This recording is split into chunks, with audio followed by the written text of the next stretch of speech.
پاکستان کا ایک بہت خاص صوبہ ہے بلوچستان، جہاں دشمن کی چالیں ہمیشہ ناکام رہتی ہیں، مگر پھر بھی کچھ لوگ پاکستان کی پیٹھ میں چھرا گھونپنے سے باز نہیں آتے۔ یہ کہانی ہے اختر مینگل کی، جس کا خاندان نسل در نسل پاکستان کے خلاف سازشیں کرتا ہے۔ اس کا باپ، اس کا دادا، اس کا پردادا اور اب یہ خود۔ سوال یہ ہے کہ یہ سب کس کے اشاروں پر ہو رہا ہے؟ کیا اختر مینگل بھارت اور اسرائیل کے ہاتھوں میں کھیل رہا ہے؟ کیا اس کے تعلقات دہشت گردوں سے ہیں؟ اور سب سے بڑی بات، پاکستان کے نام پر سیاست کر کے یہ خود کتنے اربوں کا مالک بن چکا ہے؟ آپ کو معلوم ہوگا کہ آج کل اختر مینگل ایک بہت فضول سا احتجاج کر رہا ہے مہرنگ لانگوں کی رہائی کے لیے۔ اس کو ریاست پاکستان، حکومت پاکستان نے دہشت گردوں سے تعلقات کی بنا پر گرفتار کیا۔ مگر حیرت کی بات یہ ہے کہ اس کے ساتھ عوام ہی نہیں ہے۔ بلوچستان کے لوگوں نے اس کے تماشے کو یکسر مسترد کر کے رکھ دیا۔ وہی عوام جن کے حقوق کی یہ بات کرتا ہے، آج اس کے ساتھ کھڑے ہونے کو تیار نہیں۔ وہی عوام جن کے حقوق کی بات کر کے یہ سالوں سے اس عوام کو دھوکہ دیتا رہا، آج وہ عوام ہی اس کے ساتھ کھڑی نہیں ہے۔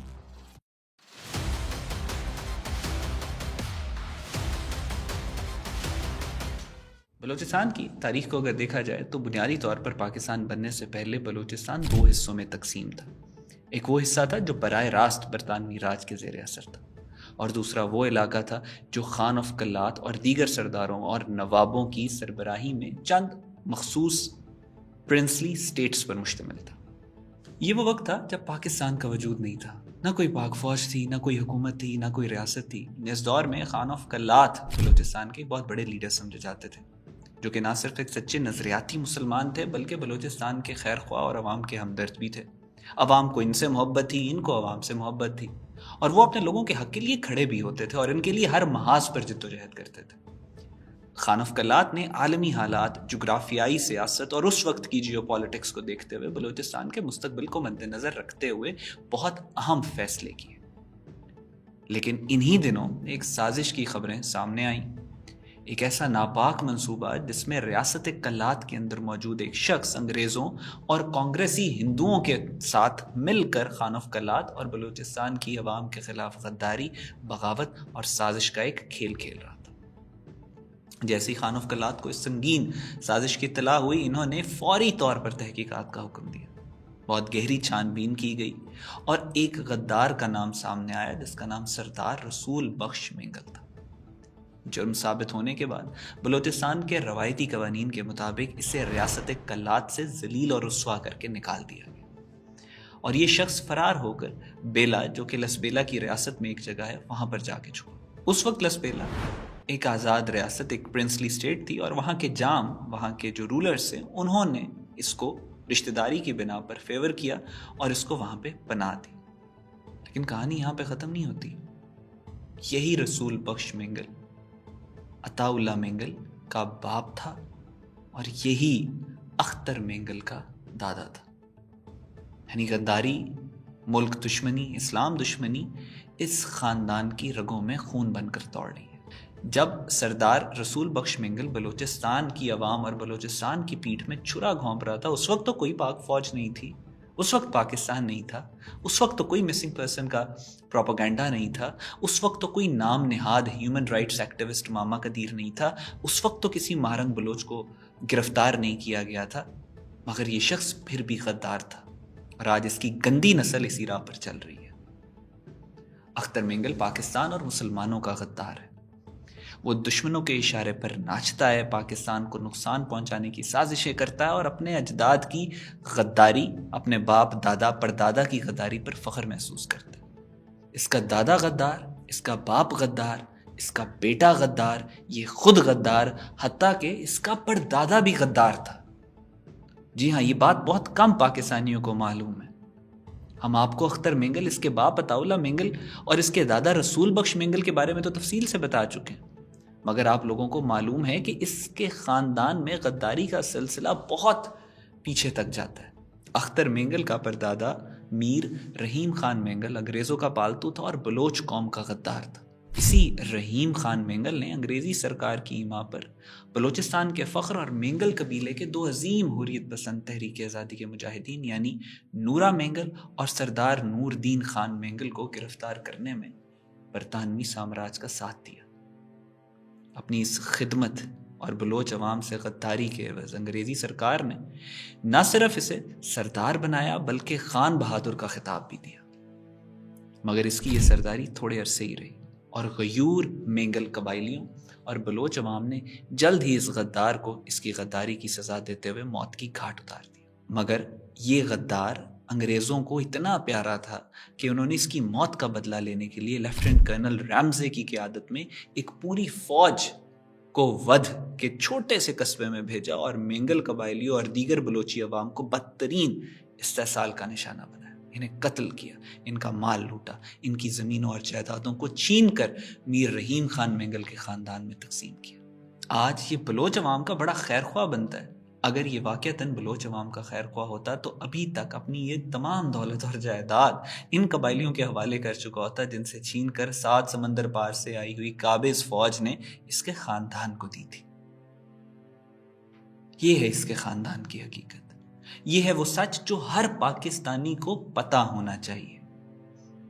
یہ بلوچستان کی تاریخ کا ایک اور سیاہ باب ہے جہاں غداری نسل در نسل منتقل ہوتی رہی، جہاں بلوچوں کے دشمن ہمیشہ اپنوں کے روپ میں چھپے رہے اور جہاں ہر دور میں انہی خاندانوں نے پاکستان کے خلاف سازشوں کی بنیاد رکھی۔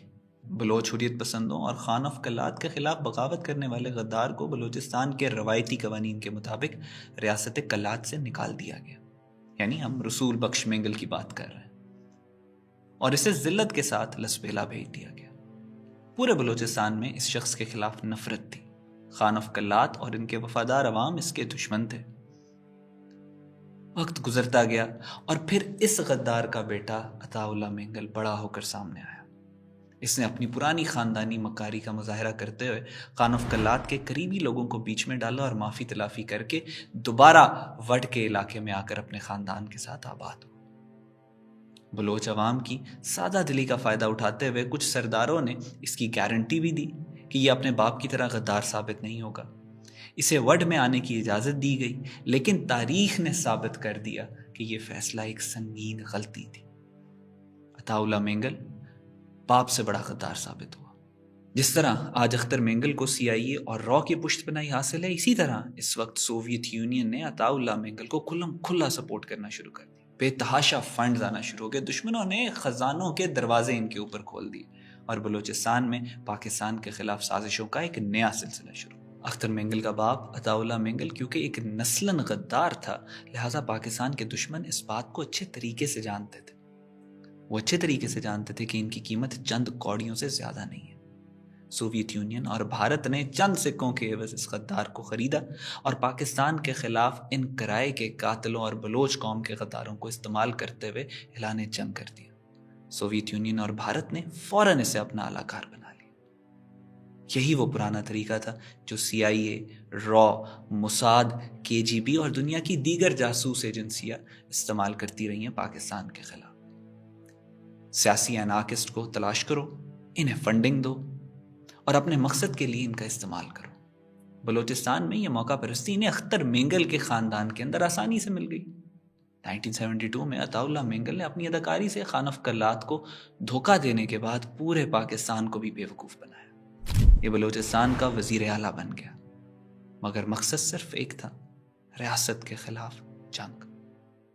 اس کا ایک ہی ایجنڈا تھا، بلوچستان میں ترقی کا راستہ روکا جائے، عوام اور وسائل کے درمیان میں ایک دیوار کھڑی کر دی جائے، وفاقی حکومت کے فنڈ اپنی جیب میں رکھے جائیں تاکہ عوام محرومی کا شکار رہے اور ریاست سے متنفر ہوتی رہے۔ یہی حربہ بعد میں اختر مینگل نے بھی اپنایا۔ دونوں باپ بیٹا نے ہمیشہ ریاستی وسائل کو یرغمال بنا کے رکھا، اپنے مقصد کے لیے استعمال کیا۔ 1973 کا وہ مشہور واقعہ تو آپ کو یاد ہوگا کہ جب عراقی ایمبیسی سے سوویت یونین کا مینوفیکچرڈ اسلحہ پکڑا گیا اور وہ اسلحہ ڈائریکٹلی بلوچستان کے اندر دہشت گردی کے لیے استعمال ہو رہا تھا۔ اس دہشت گردی کو ڈائریکٹلی عطا اللہ مینگل مانیٹر کر رہا تھا، اور ایسی صورتحال میں پاکستان کی حکومت کے پاس سوائے اس کے کہ وہ گورنر رول لگائیں بلوچستان میں اور کوئی راستہ نہیں بچا، اور انہوں نے پھر یہی کیا۔ Pakistani forces raided the Iraqi embassy on February 10th. Weapons and other explosives were recovered from the embassy. Allegedly, Soviet Union has been using the Iraqi government to supply weapons and ammunitions to the communist insurgents fighting against Pakistan Army in Balochistan. جب عطاءاللہ مینگل کو اقتدار سے ہٹایا گیا تو خیبر پختونخوا میں ریاست پاکستان کے خلاف احتجاج شروع ہو گئے. ظاہر ہے وہ بھی احتجاج پلانٹڈ تھے، اس کے پیچھے سوویت یونین تھا اور انڈیا تھی، را تھی. اس احتجاج کو ایک شخص لیڈ کر رہا تھا جس کا نام ہے علی خان مسعود. یہ وہی علی خان مسعود ہے جو ہمیشہ پاکستان کے خلاف زہر اگلتا رہا، دشمن ممالک کے اشاروں پر چلتا رہا اور ہمیشہ پاکستان کو نقصان پہنچانے کی سازش کرتا رہا. اور سب سے حیران کن انکشاف یہ ہے کہ یہی علی خان مسعود منظور پشتین کا رشتے میں دادا لگتا ہے. جی ہاں، منظور پشتین کا سیاسی استاد، اس کا نظریاتی رہنما، اس کا خاندانی پس منظر سب اسی غدار خاندان سے جڑا ہوا ہے. اب آپ خود دیکھ لیں، آپ خود دیکھ سکتے ہیں واضح طور پر کہ غداری نسل در نسل کیسے منتقل ہوتی رہی. پہلے عطاءاللہ مینگل اور علی خان مسعود مل کر پاکستان کے خلاف سازشیں کرتے رہے. آج اختر مینگل، مارنگ لانگو اور منظور پشتین اسی ایجنڈا کو آگے لے کر بڑھ رہے. یہ لوگ پہلے بھی پاکستان توڑنے کی کوشش کرتے رہے تھے اور آج بھی پاکستان میں یہی کھیل کھیلا جا رہا ہے. کوئی عام غدار نہیں ہے، یہ نسل در نسل غدار ہیں. غداری ان کے ڈی این اے میں شامل ہے. پاکستان دشمنوں کے چہرے بدلتے رہے مگر ان کا مشن ہمیشہ ایک ہی رہا ہے. عطاءاللہ مینگل کا وہ پیغام ہو جو بلوچ نوجوانوں کے لیے ہو. بلوچ نوجوانوں کو میں یہی کہوں گا کہ اگر لڑ سکتے ہو تو جی بھر کے لڑو. جو بلوچ ملیٹنٹس ہیں، فائدہ تو پتہ نہیں ان کو ہم نے پہنچایا نہیں پہنچایا، نقصان تو نہیں پہنچایا، دعائیں کی ان کے لیے، جو ابھی بھی کرتا ہوں ان کے لیے میں دعائیں. بلوچستان کی سیاست میں ایک نیا موڑ پھر 1975 میں آیا. 1975 میں پاکستان کے دشمنوں نے آپس میں گٹھ جوڑ کیا، بالکل ویسی جیسے آج فتنہ الخوارج، PLA، BRA، براس جیسی دہشت گرد جماعتیں روزانہ پاکستان کے مختلف علاقوں میں دہشت گرد کارروائیاں کر رہی ہیں. بالکل اسی طرح اس وقت بھی بلوچ علیحدگی پسند دہشت گرد تنظیمیں اور پشتون علیحدگی پسند دہشت گرد تنظیموں نے عطاءاللہ مینگل کی پشت پناہی سے روزانہ ملک کے مختلف علاقوں میں دہشت گرد کارروائیاں شروع کر دیں. ایسی ہی ایک دہشت گرد کارروائی میں صوبہ سرحد کے گورنر حیات محمد خان شیرپاؤ کو بے دردی سے قتل کر دیا. اس قتل میں عطاءاللہ مینگل اور ولی خان کی نیشنل عوامی پارٹی براہ راست ملوث تھی. اور گورنر کا یوں قتل، وہ KPK کے گورنر کو یوں سرعام قتل کر دیا جانا ریاست کے لیے ظاہر ہے ایک ریڈ لائن تھی. اس وقت ملک میں بھٹو کی حکومت تھی، ذوالفقار بھٹو کی. جب یہ واقعہ ہوا تو اس وقت بھٹو ایک کسی ٹرپ پہ، کسی ٹور پہ باہر گیا ہوا تھا، پاکستان سے باہر تھا.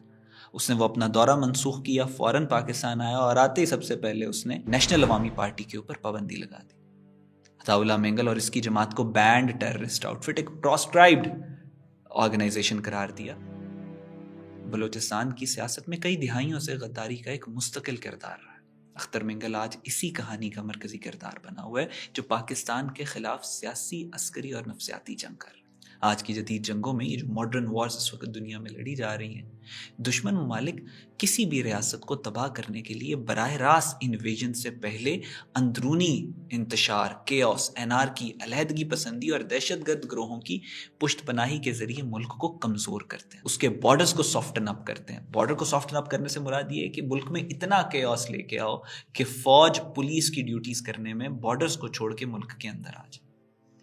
اسی حکمت عملی میں سب سے اہم کردار، سب سے امپورٹنٹ رول پولیٹیکل انارکسٹس پلے کرتے ہیں، جو دشمن کے مفادات کے لیے کام کرتے ہیں، عوام کو ریاست کے خلاف بھڑکاتے ہیں اور دہشت گردوں کے لیے ایک نرم گوشہ پیدا کرتے ہیں، یعنی سافٹ امیج کریٹ کرتے ہیں. اختر مینگل بھی اسی نظریے کے تحت کام کر رہے ہیں. آپ بھی خود سن سکتے ہیں، یہ دیکھیں کس طریقے سے یہ دہشت گردوں کی تعریف کر رہے ہیں. آج وہ آپ کی عزت کی روٹی کے لیے، آپ کی آزادی کے لیے، آپ کے ننگ و ناموس کے لیے سب چیزوں کو خیرات کر کر آپ نے پالن کر رکھی ہے. ہم سب پر یہ فائد ہے، ہم سب پر یہ فرض ہے کہ وہ قربانیاں جو وہ دے رہے ہیں، جب ہم میں سے ہر ایک شخص نے یہ کال کیا اور یہ وعدہ کیا تو یاد رکھیں وہ دن ہماری غلامی کا